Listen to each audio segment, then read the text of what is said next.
যে মহিলারা তাদের শ্বশুর শাশুড়ির সেবা করবে, খেদমত করবে, কিন্তু একই কথা পুরুষদের জন্য প্রযোজ্য আছে না নাই? পুরুষ তার শ্বশুর শাশুড়ির খেদমত করা লাগবে না? অতএব তাদেরকে অর্থ দিয়ে, পরামর্শ দিয়ে, সহযোগিতা করে, আন্তরিকতা দিয়ে, দোয়া করে বিভিন্নভাবে সহযোগিতা করতে হবে। কারণ তাদের মেয়ের সাথে আপনি সংসার করছেন, তাদের অবদান আপনার প্রতি আছে, কৃতজ্ঞতা আদায় করতে হবে। আমাদের সমাজে কৃতজ্ঞতা আদায় করা তো দূরের কথা, বরং বউ চুন থেকে নুনটা যদি খসায়, সাথে সাথে মোবাইলটা নিয়ে ফোন দেয়া, শ্বশুরের ফোন দেয়া ধমক শুরু হয়, আপনার মেয়ে এই আকাম করছে, আপনার মেয়ে এটা বলছে, মাকে বলে, সম্বন্ধীকে বলে। এরকম অনেক স্বামী আছে না নাই? ভাইরা আমার, স্বামী স্ত্রীর মধ্যকার যদি কোনো সমস্যা হয়, নিজেরা সলভ করার চেষ্টা করতে হবে, নিজেরা সমাধান করার চেষ্টা করতে হবে।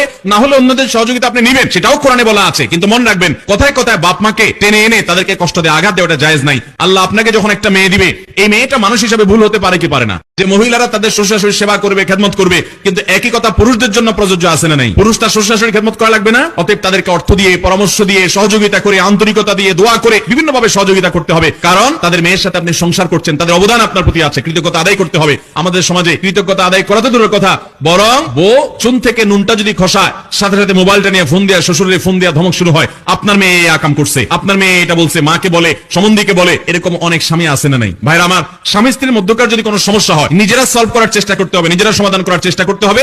না হলে অন্যদের সহযোগিতা আপনি নেবেন, সেটাও কোরআনে বলা আছে। কিন্তু মনে রাখবেন, কথায় কথায় বাপ মাকে টেনে এনে তাদেরকে কষ্ট দিয়ে আঘাত দেওয়াটা জায়েজ নাই। আল্লাহ আপনাকে যখন একটা মেয়ে দিবে, এই মেয়েটা মানুষ হিসেবে ভুল হতে পারে কি পারে না?